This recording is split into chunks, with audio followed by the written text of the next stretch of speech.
mampitombona aminareo hatrany ny fahasoavan'i Jesoa. Amen. Nandeha hivavaka isika ry havana. Efa maraparina ny herinandro izahay. Misaotra indrindra Tompo tamin'ny fitantananao sy ny fiarahanao lalana taminay indrindra indrindra. Misaotra ny amin'ireny ary tsapanay fa manompo Andriamanitra velona izahay dia Jesoa Kristy izany. Koa eny aneny fiainanay dia ho fanomezam-boninahitra azy amin'izay atao rehetra amin'ny anaran'i Jesoa. Amen. Ao amin'ny Josoa toko voalohany andiny fahavalo indray ry havana no misy ny anjara mofinainantsika amin'ity anio ity. Andeha vakiana hatrany amin'ny anaran'i Jesoa izany. Aoka tsy hiala amin'ny vavanao ity boky lalàna ity, fa saintsaino andro aman'alina hitandremanao anao araka izay rehetra voasoratra eo, ary amin'izany dia halavorary ny lalanao ianao sady ambininy. Amen.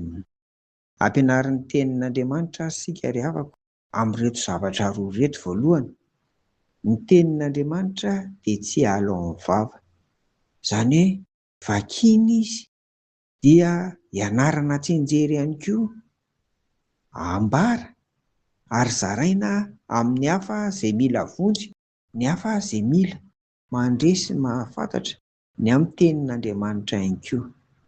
Izay voalohany. Ary ny faharoa eto dia saintsainina andro aman'alina mba hiainana ho hita taratra eo amin'ny fotom-pisainana sy ny atao isan'andro isan'andro. Izay mantsy eto ilay ambarany hoe hitandremanao anao arak'izay rehetra voasoratra ao. Ry havana, hiteraka fahombiazana tokoa sy fanambinana ny tenin'Andriamanitra rehefa araka ny nambara tamintsika teo hoe tsy miala amin'ny vava ary saintsainina. Eto no mipetraka ny fandinihan-tena ry havana, izay fandinihan-tena tokony atao isan'andro isan'andro.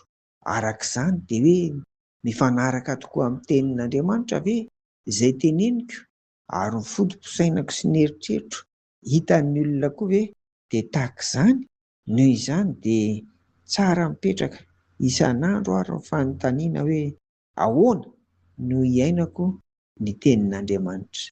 Dinio tsara ary ry havana izay atao rehetra mialohan'ny andraisana fanapahan-kevitra, mialohan'ny hitenenana, mialohan'ny hanaovana zavatra hoe mifanaraka amin'ny tenin'Andriamanitra ve izany sa tsy, mba hahazoana fahombiazana eo amin'izay atao rehetra. Amen. Andeha hivavaka isika. Tompo, dia tantano isan'andro izahay mba ho izay teneninay dia mifanaraka amin'ny teninao, ary indrindra koa izay saintsaininay dia ho ankasitrahana eo masonao. Amin'ny anaran'i Jesoa. Amen. Ho aminareo ny fiadanan'i Jesoa ry havako. Amen.